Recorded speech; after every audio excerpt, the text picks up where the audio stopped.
तो पिछली वीडियो में हमने देखा था VU graph for concave mirror.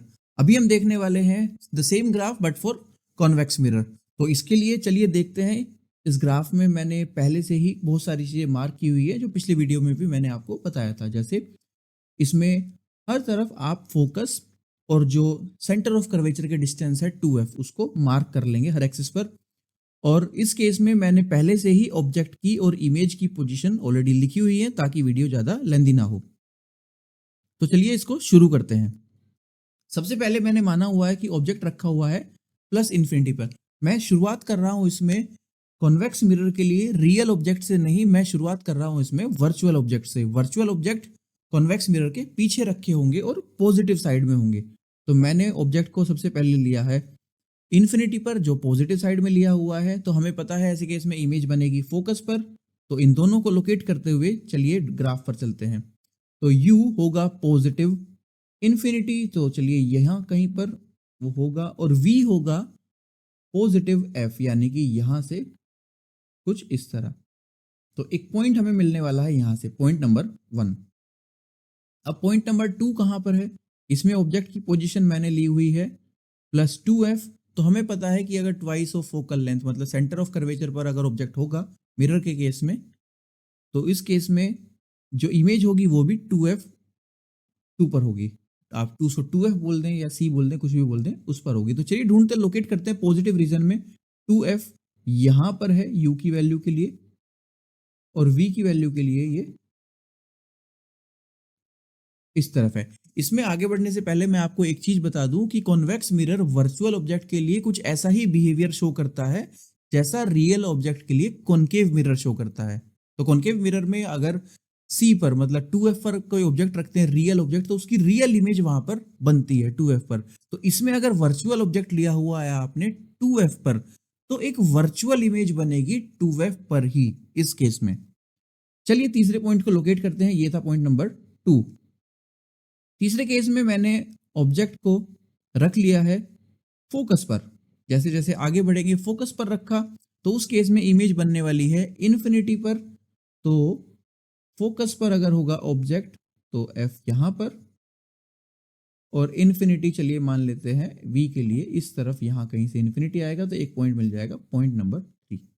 तो इन तीनों लोकेशन के अकॉर्डिंग मैं अगर ज्वाइन कराता हूं एक कर्व शेप में, तो इस टाइप से कुछ एक शेप आपको मिलेगी, कुछ ऐसे कर्व शेप में।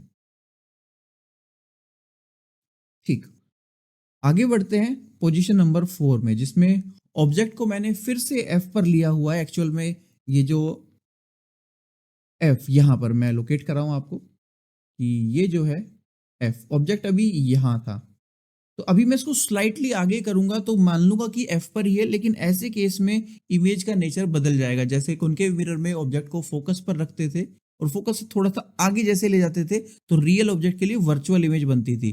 तो इसमें केस उल्टा होगा कि वर्चुअल ऑब्जेक्ट लेके चल रहे हैं तो फोकस से जैसे ही थोड़ा सा आगे निकलेगा तो उसकी एक रियल इमेज बनने वाली है और वो इन्फिनिटी पर जाएगी। तो यहाँ पर फोकस पर मतलब थोड़ा सा आगे रखा हुआ फोकस पर मान लेंगे, तो उसकी इमेज बनेगी इन्फिनिटी पर। तो ढूंढते हैं इन पॉइंट्स को जहां u की वैल्यू प्लस f हो और v की वैल्यू माइनस इन्फिनिटी मर जाए। तो u की वैल्यू यहां से पॉजिटिव f, और v के लिए चलिए यहां मान लेते हैं इन्फिनिटी, दूर स्क्रीन से बाहर नहीं जा सकते। तो यहां एक पॉइंट मिलने वाला है, ये होगा पॉइंट नंबर 4। थोड़ा सा और अगर इस ऑब्जेक्ट को मैं आगे करता हूं तो यहाँ मिरर के पोल पर अगर हम उसको कर देते हैं तो ऐसे केस में u 0 होगा और v भी 0 होगा। तो एक पॉइंट मिल जाता है यहाँ, इसको मैं नाम दूंगा पॉइंट नंबर 5। और अब ऑब्जेक्ट को इस तरफ ले आए हैं। पहले वर्चुअल ऑब्जेक्ट चल रहा था, अब वो मिरर के सामने आ चुका है, वो रियल ऑब्जेक्ट बनेगा और उसको मैंने माना है इन्फिनिटी पर, नेगेटिव साइड में होगा इसलिए माइनस इन्फिनिटी। तो उसकी इमेज एज इफेक्ट बन जाती है फोकस पर, और जो कि मिरर के पीछे होगा तो पॉजिटिव f लेना पड़ेगा। तो प्लस f, v की वैल्यू प्लस f लेनी पड़ेगी आपको कुछ यहां से ऐसे, और u को लेना पड़ेगा माइनस इन्फिनिटी। तो चलिए यहां से कुछ उस पॉइंट को उठा लेते हैं, कुछ इस तरह ये मिलेगा। ये होगा आपका पॉइंट नंबर 6। तो पॉइंट नंबर 4, 5, 6 को अगर आप मिलाएंगे एक कर्व शेप में तो कुछ इस टाइप से आपको मिलने वाला है। ये ग्राफ कुछ इस टाइप से यहाँ मिल जाएगा। तो आप अगर देखेंगे पिछली वीडियो में, तो जो कॉनकेव मिरर का ग्राफ था वो लगभग ऐसा ही था, लेकिन इसका ओपोजिट था। वो जो ऊपर छोटा वाला कर्व बना है वो नीचे की तरफ था, और ये जो बड़ा वाला कर्व है इसका फेस उस तरफ था। तो ये नेचर में ओपोजिट होंगे तो डेफिनेटली इनका जो कर्व होगा वो भी कुछ ओपोजिट नेचर शो करेगा। ऑब्जेक्ट की पोजीशन के लिए अगर आपको क्लियरिटी चाहिए, क्योंकि मैं वीडियो को छोटा रखना चाहता हूं, तो अगर आपको इसमें क्लियरिटी चाहिए तो एक बार खुद से एनालाइज कर देखेंगे कि कॉन्वेक्स मिरर के केस में ऑब्जेक्ट को कहां पर रखते हैं, वर्चुअल ऑब्जेक्ट को, तो उसकी इमेज कहां पर होनी चाहिए। आप उसको एनालाइज करना और तब इस चीज को मैच करना, और ये ग्राफ आप खुद से भी प्लॉट करके देखना। तो मैं समझता हूं ये आपके लिए क्लियर हो गया है। तो मिलते हैं अगली वीडियो में। Thank you so much.